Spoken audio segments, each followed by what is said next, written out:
فاقول له مساء الخير، فيروح مكلمني، هو انا مش قلت لك مساء الخير؟ ما مسكتيش فيا ليه؟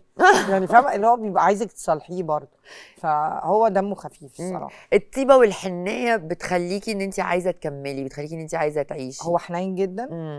واكتر حاجه بحبها فيه بقى انه بجد والله مش هو واثق من نفسه. انا بعمل حاجات كتير قوي وبقابل ناس كتير قوي وبشتغل كتير قوي. لما عرفنا بعض احنا تاني جوازه، فاحنا لما عرفنا بعض كان ثوره، كنت فاضيه بقى ما بعملش حاجه طول النهار، انا اللي بكلمه طول النهار في النادي، طول النهار بننط في كل حته شويه. بجد بحس انه صاحبي، مش يعني مش ان احنا متجوزين بس. بعد الثوره ابتديت بقى اشتغل جامد جدا، وجي حاجات جديده في حياتي بعملها.